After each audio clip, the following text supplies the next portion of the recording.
தொகுப்பிலாக பார்க்கலாம். தலைமை அமைச்சரவை கூட்டம் மே 2ஆம் தேதி முதலமைச்சர் மு க ஸ்டாலின் தலைமையில் நடைபெறும் என்று அறிவிக்கப்பட்டது. தமிழ்நாடு பட்ஜெட் கூட்டத்தொடர் கடந்த மாதம் தொடங்கி ஏப்ரல் 21ஆம் தேதி நிறைவடைந்தது. பின்னர் சட்டப்பேரவையை சபாநாயகர் தேதி குறிப்பிடாமல் ஒத்திவைத்தார். இந்த சூழ்நிலையில் அமைச்சரவை கூட்டம் மே 2ஆம் தேதி நடைபெற உள்ளது. மாலை 5 மணிக்கு நடைபெறும் இந்த கூட்டத்தில் பட்ஜெட்டில் அறிவிக்கப்பட்ட திட்டங்கள், அதை செயல்படுத்தும் முறைகள் குறித்து ஆலோசிக்கப்பட உள்ளதாக தெரிகிறது. 2024ஆம் ஆண்டு ஜனவரி மாதம் நடைபெறும் உலக முதலீட்டாளர் மாநாடு குறித்தும் ஆலோசிக்கப்பட உள்ளதாக தகவல் வெளியாகியுள்ளது. 12 மணி நேர வேலை தொடர்பான சட்ட முன்வடிவு பேரவையில் நிறைவேற்ற பட்டதற்கு எதிர்ப்பு கிளம்பிய நிலையில் இந்த அமைச்சரவை கூட்டம் நடைபெறுகிறது. கர்நாடக தேர்தலில் ஓபிஎஸ் தரப்பு வேட்பாளரின் வேட்புமனுவை ஏற்கக்கூடாது என மாநில தலைமை தேர்தல் அதிகாரிக்கு அதிமுக கடிதம் எழுதியுள்ளது. கர்நாடக சட்டமன்ற தேர்தலில் புலிகேசி நகரில் அதிமுக வேட்பாளராக அன்பரசன் போட்டியிடுகிறார். அதே தொகுதியில் ஓபிஎஸ் தரப்பில் நெடுஞ்செழியன் தாக்கல் செய்த மனு நிராகரிக்கப்பட்டது. கோலார் தொகுதியில் ஓபிஎஸ் தரப்பு வேட்பாளர் ஆனந்தராஜ் சுயேட்சையாக போட்டியிடுகிறார். காந்திநகர் தொகுதியில் ஓபிஎஸ் தரப்பு வேட்பாளர் குமார் தாக்கல் செய்த மனு அதிமுக பெயரில் ஏற்கப்பட்டுள்ளது. இதற்கு எதிர்ப்பு தெரிவித்து கர்நாடக மாநில தலைமை தேர்தல் அதிகாரிக்கு அதிமுக எழுதியுள்ள கடிதத்தில், தேர்தல் நடத்தும் அலுவலர் தவறான புரிதலால் ஓபிஎஸ் தரப்பு வேட்புமனுவை அதிமுக என ஏற்றுக்கொண்டதாக குறிப்பிடப்பட்டுள்ளது. இரட்டை இலை சின்னம் ஒதுக்குவதற்கான படிவத்தில் கையெழுத்திட எடப்பாடி பழனிசாமிக்கு மட்டுமே அதிகாரம் உண்டு எனவும் கடிதத்தில் தெரிவிக்கப்பட்டுள்ளது.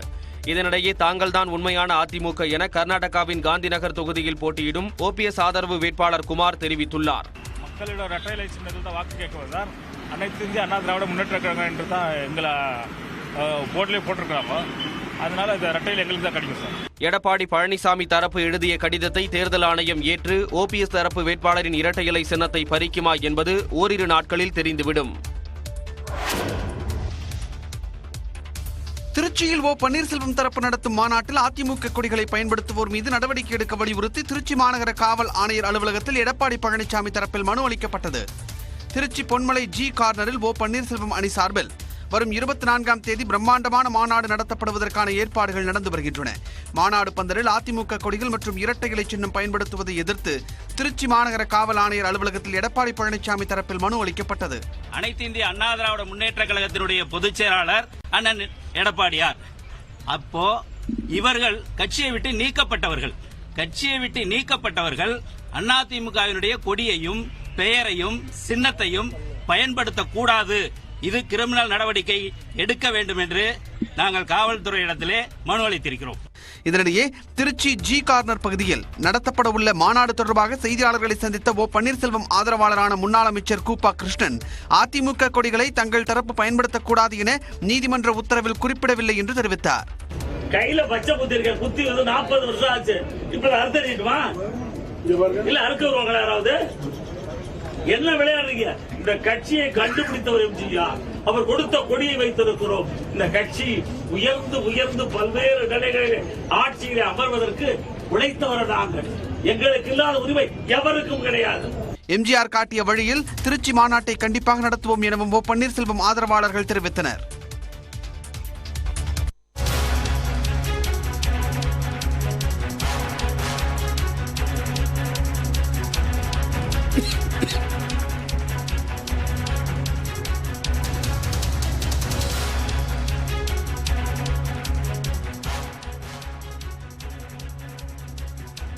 தமிழ்நாடு நிதியமைச்சர் பிடிஆர் பழனிவேல் தியாகராஜன் திமுகவுடைய முக்கிய நிர்வாகிகள் குறித்து பேசியதாக ஒரு ஆடியோ சமூக வலைதளங்களில் பகிரப்பட்டு வருகிறது. அந்த ஆடியோ தான் பேசியது அல்ல, அது திரிக்கப்பட்டது என்று தற்போது விளக்கம் அளிக்கப்பட்டிருக்கிறது. விவரங்களோடு நம்முடைய சிறப்பு செய்தியாளர் பாண்டியராஜ் விவரம் என்ன? தேவப்பிரியன், கடந்த 2 தினங்களுக்கு முன்பாக தமிழக நிதியமைச்சர் பிடிஆர் பழனிவேல் தியாகராஜன் குறித்தும் அவர் யாரிடமோ பேசுவது போன்ற ஒரு ஆடியோவானது சமூக வலைதளங்களில் வைரலானது. குறிப்பாக ட்விட்டரில் வெளியான அந்த ஆடியோவானது அனைத்து சமூக வலைதளங்களிலுமே மிக வைரலாக பரவி கொண்டிருந்த நிலையில் 2 நாட்களுக்கு பிறகு தற்பொழுது தமிழக நிதியமைச்சர் பிடிஆர் பழனிவேல் தியாகராஜன் அது தொடர்பான ஒரு விளக்கத்தை அளித்திருக்கிறார். தற்போது அது இட்டுக்கட்டப்பட்ட ஒரு பொய்யான கதை என்றும், தான் அவ்வாறு யாரிடமும் அப்படி பேசவில்லை என்றும், தற்போது இருக்கக்கூடிய தொழில்நுட்ப வளர்ச்சி வளர்ந்திருக்கக்கூடிய இந்த காலகட்டத்தில் இனி இது போன்ற ஆடியோ வீடியோக்கள் போன்ற போலியான செய்திகளானது பரவுவதற்கான வாய்ப்பு இருப்பதாகவும், எனவே பொதுமக்கள் மற்றும் அனைத்து நண்பர்களும் கவனத்துடன் இருக்க வேண்டும் என்றும் தெரிவித்திருக்க. எனவே இது முற்றிலும் தவறான மற்றும் தன்னுடைய மாண்பை குறைக்கக்கூடிய வகையில் யாரோ செய்த சதி வேலை என்றும் இது ஒரு இட்டுக்கட்டிய தவறான தகவல் என்று தமிழக நிதியமைச்சர் பிடிஆர் பழனிவேல் தியாகராஜன் தற்போது ஒரு விளக்கம் ஒன்றை அளித்திருக்கிறார். தேவபுரி, உங்களுடைய விரிவான தகவலுக்கு நன்றி பாண்டியராஜ்.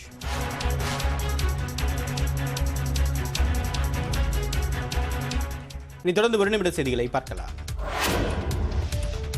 தமிழ்நாட்டிற்கு முதலீடுகளை ஈர்க்கும் வகையில் தொழில்துறை அமைச்சர் தங்கம் தென்னரசு வெளிநாடு செல்கிறார். டென்மார்க், பின்லாந்து, ஸ்வீடன் ஆகிய நாடுகளுக்கு தங்கம் தென்னரசு தலைமையில் தொழில்துறை செயலாளர் கிருஷ்ணன் மற்றும் அதிகாரிகள் கொண்ட குழு ஒரு வார காலம் அரசுமுறை பயணம் மேற்கொள்ள உள்ளது. சென்னையில் இருந்து டென்மார்க் நாட்டிற்கு இக்குழு நாளை அதிகாலை புறப்படுகிறது. இதில் டென்மார்க் நாட்டில் செயல்படுத்தப்பட்டு வரும் காற்றாலை தொடர்பான நிறுவனங்களை சந்தித்து தமிழகத்தில் தொழில் தொடங்க அழைப்பு விடுக்க உள்ளனர். நோக்கியா நிறுவனம் தமிழகத்தில் ஏற்கனவே ஆலையை நிறுவியுள்ளதால் அதன் விரிவாக்கத்திற்கு இந்த பயணம் முக்கிய பங்கு வகிக்கும் என்று தகவல் வெளியாகியுள்ளது. தொடர்ந்து ஸ்வீடன் நாட்டில் உள்ள எலக்ட்ரானிக் நிறுவனங்களுக்கும் அழைப்பு விடுக்கப்பட உள்ளன. இந்த 3 நாடுகள் பயணம் என்பது ஜனவரி மாதம் நடைபெறவுள்ள உலக முதலீட்டாளர் மாநாட்டுக்கான முன்னோட்டமாக இருக்கும் என்று எதிர்பார்க்கப்படுகிறது. சிங்கப்பூரைச் சேர்ந்த டெலியோஸ் 2 மற்றும் லுமிலைட் 4 ஆகிய செயற்கைக்கோள்களை PSLV C-55 ராக்கெட் மூலம் இஸ்ரோ விஞ்ஞானிகள் வெற்றிகரமாக விண்ணில் ஏவினர். இந்திய விண்வெளி ஆராய்ச்சி நிறுவனமான இஸ்ரோ இந்தியாவிற்கு தேவையான செயற்கைக்கோள்கள் மட்டுமின்றி வணிக ரீதியிலான வெளிநாட்டு செயற்கைக்கோள்களையும் விண்ணில் செலுத்துகிறது.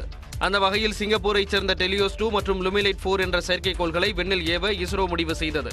திட்டமிட்டபடி ஆந்திர மாநிலம் ஸ்ரீஹரிகோட்டாவில் உள்ள சதீஷ் தவான் விண்வெளி ஆய்வு மையத்தில் இருந்து 2 செயற்கைக்கோள்களை சுமந்து கொண்டு PSLV C-55 ராக்கெட் பிற்பகல் 2 மணி 19 நிமிடங்களுக்கு விண்ணில் செலுத்தப்பட்டது. 2, 1, 0. And the PSLV C-55 has lifted off, flying past the tufts of clouds. P2 tracking. भव्य नजारा PSLV C-55 का सफलतापूर्ण उत्थापन. இதனிடையே ராக்கெட் ஏவும் நிகழ்வை நேரில் காண பள்ளி மாணவர்கள் முதல் ஏராளமானோர் ஆர்வத்துடன் குவிந்திருந்தனர். இஸ்ரோல இருந்து கொடுத்திருக்காங்க, சான்ஸ் கொடுத்திருக்காங்க. இந்த ரேர் ஆப்ஷன் அது இனிமேல் மறுபடியும் கிடைக்குமான்னு தெரியாது. ரொம்ப இன்ட்ரெஸ்டிங்கா இருந்தது. அந்த ராக்கெட் பறக்கும் போது அந்த லைட்னிங் எல்லாம் சூப்பர் எக்ஸைட்டடா இருந்தது. அந்த கவுண்ட் டவுன் தான் இருக்கிறதுல எக்ஸைட்டிங்கா இருந்துச்சு. அதுக்கு முன்னாடி அந்த புகை அப்படியே நெருப்புலாம் போகுது. நான் first time rocket, most probably எல்லாருமே ஃபர்ஸ்ட் டைம் தான் பாக்குறாங்க. அண்ட் அதை பார்ப்பேன்னு நினைச்சு கூட பார்க்கல. நான் யோசிச்சதை விட செமையா இருந்துச்சு. மொத்தம் 741 கிலோ எடை கொண்ட 2 செயற்கைக்கோள்களும் வெற்றிகரமாக ராக்கெட்டில் இருந்து பிரிந்து 586 கிலோமீட்டர் புவிவட்ட சுற்றுப்பாதையில் நிலைநிறுத்தப்பட்டது. PSLV C-55 Telios 2 mission.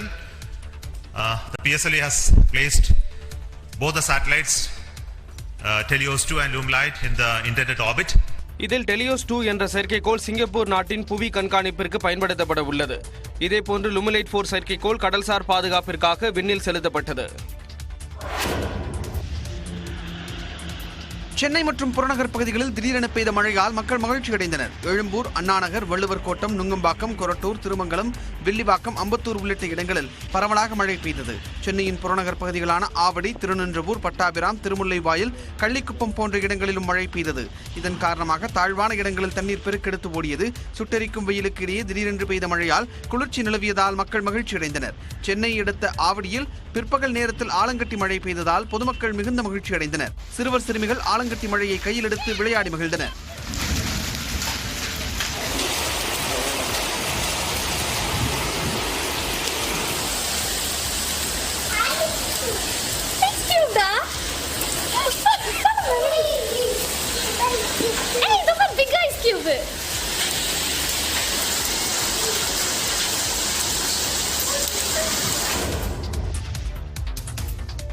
Theni மாவட்டம் போடிநாயக்கனூர் சுற்றுவட்டார பகுதிகளில் பெய்த கனமழையின் காரணமாக நூற்றுக்கணக்கான தென்னை மற்றும் வாழை மரங்கள் சேதமடைந்தன. போடி அருகே பூதிப்புரம் சன்னியாசியப்பன் மலைக்கோவிலுக்கு செல்லக்கூடிய வழியில் வீசிய புயல் காற்றால் 200க்கும் மேற்பட்ட தென்னை மற்றும் வாழை மரங்கள் சாய்ந்தன. தகவல் அறிந்த போடிநாயக்கனூர் வட்டாட்சியர் அழகுமணி மற்றும் தோட்டக்கலைத்துறை உயர் அதிகாரிகள் பூதிப்புரம் பகுதியில் நேரில் ஆய்வு செய்தனர். நிலையில் சுமார் 20 ஆண்டுகள் பழமையான மரங்கள் வேரோடு சாய்ந்ததால் பல லட்சம் ரூபாய் அளவுக்கு இழப்பு ஏற்பட்டிருப்பதாக விவசாயிகள் தெரிவிக்கின்றனர். 150 சம்சாரிகள் நாங்கள் பாதிக்கப்பட்டிருக்கோம். நாங்கள் இதெல்லாம் மீடு கொடுத்து வரணும் செய்யணும்னா இன்னும் கிட்டத்தட்ட 10 வருஷம் ஆகும். 70 மரம் சாஞ்சிருச்சு. தென்னை மரம் கிட்டத்தட்ட 20 வருஷம் மரம். விவசாயியோட வாழ்வாதாரம் எங்களுக்கு பாதிச்சிருச்சு. கோவை மாவட்டம் மேட்டுப்பாளையத்தில் பலத்த காற்றுடன் பெய்த கனமழையால் 20,000க்கும் மேற்பட்ட வாழை மரங்கள் முறிந்து விழுந்தன. 9 மாதங்களாக பாதுகாத்து வந்த வாழை மரங்கள் அறுவடைக்கு சில நாட்களுக்கு முன்பு அடியோடு சாய்ந்திருப்பது விவசாயிகளை வேதனையில் ஆழ்த்தியுள்ளது. காஞ்சிபுரம் மற்றும் சுற்றுவட்டார பகுதியிலான ஓரிகை, சுங்குவாட்சத்திரம், ஸ்ரீபெரும்புதூர், உரகடம், உத்திரமேரூர் உள்ளிட்ட இடங்களில் இடியுடன் கூடிய மழை பெய்தது. காஞ்சிபுரம் மாநகராட்சிக்குட்பட்ட திருக்காலிமேடு வீர சிவாஜி நகர் பகுதியைச் சேர்ந்த இளவரசி என்ற 32 வயது பெண் இடித்தாக்கியதில் உயிரிழந்தார்.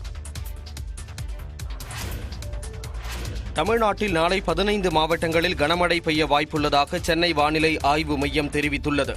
தமிழ்நாட்டின் மேல் வளிமண்டலத்தின் கீழடுக்குகளில் நிலவும் சுழற்சி காரணமாக தமிழ்நாடு, புதுச்சேரி மற்றும் காரைக்காலில் இன்று ஒரு சில இடங்களில் இடி மின்னலுடன் கூடிய லேசானது முதல் மிதமான மழை பெய்யக்கூடும் என அறிவிக்கப்பட்டுள்ளது.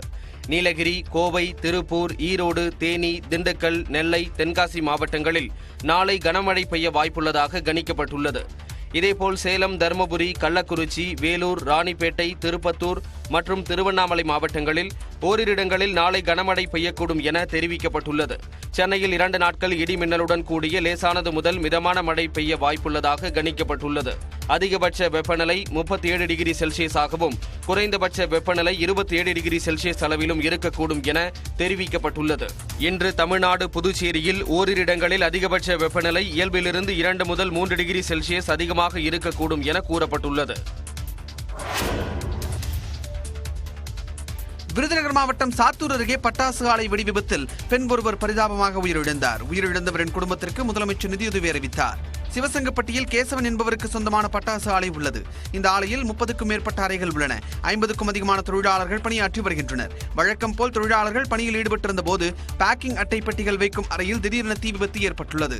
இதை கண்டு தொழிலாளர்கள் அலறியடித்து ஓட்டம் பிடித்தனர். வாசலில் நிறுத்தப்பட்டிருந்த வாகனங்களும் தீக்கிரையாகின.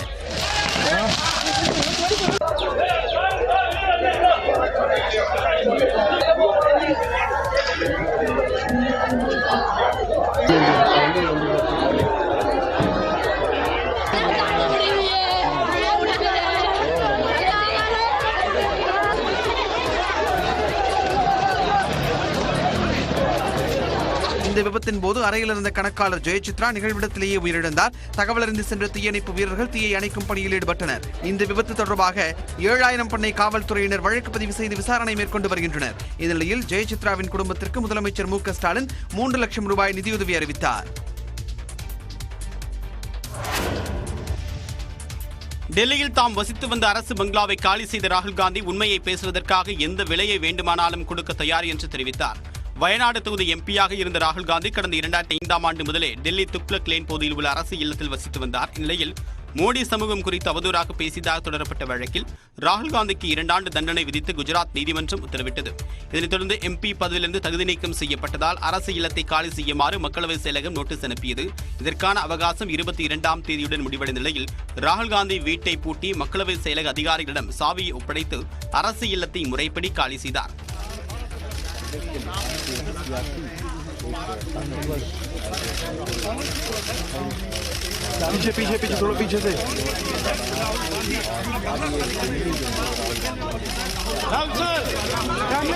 தொடர்ந்து செய்தியாளர் பேசிய அவர் 19 ஆண்டுகளாக அரசு இல்லத்தில் இருந்ததை நெகிழ்ச்சியுடன் நினைவு கூர்ந்து மக்களுக்கு நன்றி தெரிவித்தார். हिंदुस्तान की जनता ने मुझे दिया, सबसे पहले मैं उनका धन्यवाद करना चाहता हूँ और सच्चाई बोलने की कीमत है आजकल, मैं कीमत चुकाता जाऊंगा, जो भी कीमत है मैं चुकाऊंगा.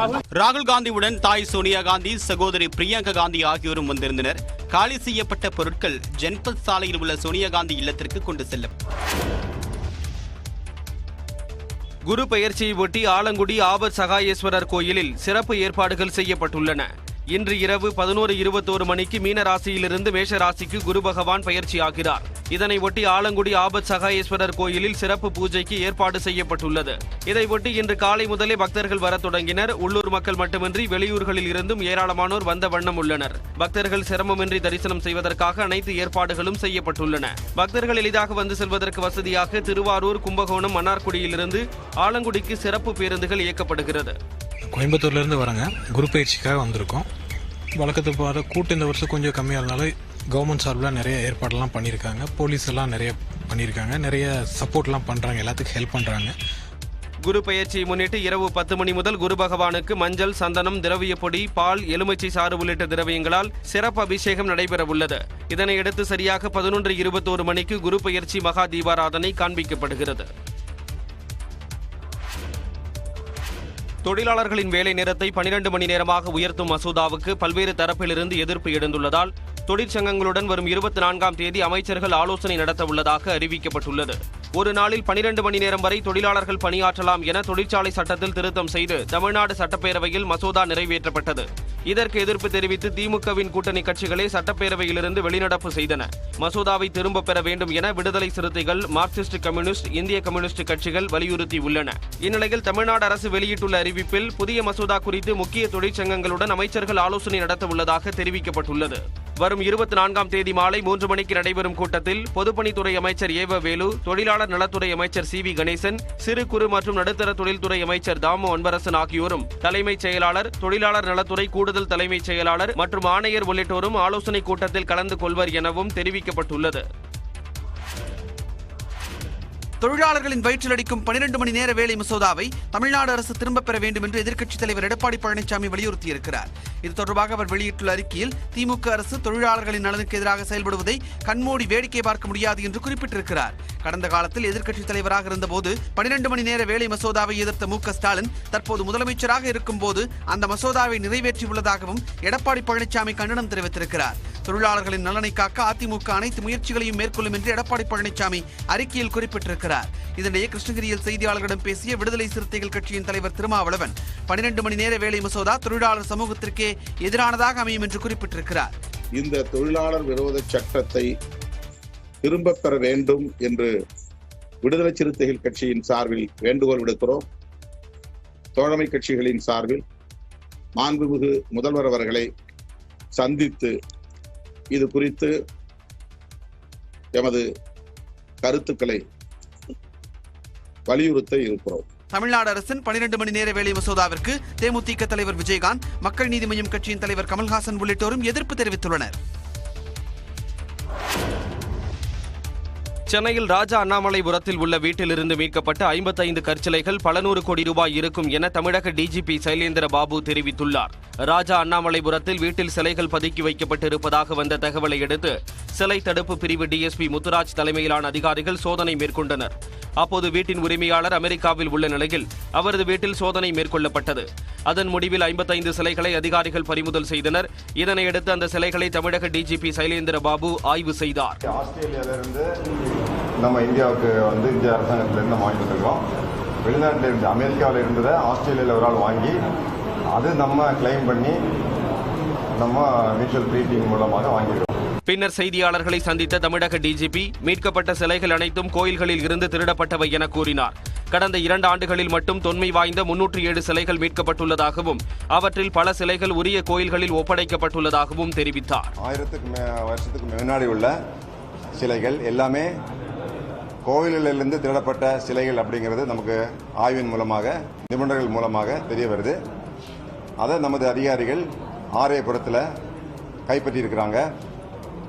இது தென்னிந்தியாவை சேர்ந்ததாகவும் இருக்கலாம், நிறைய தமிழ்நாட்டை சேர்ந்ததாகவும் இருக்கலாம், ஒரு சிலது வட இந்தியாவை சேர்ந்ததாகவும் இருக்கலாம்.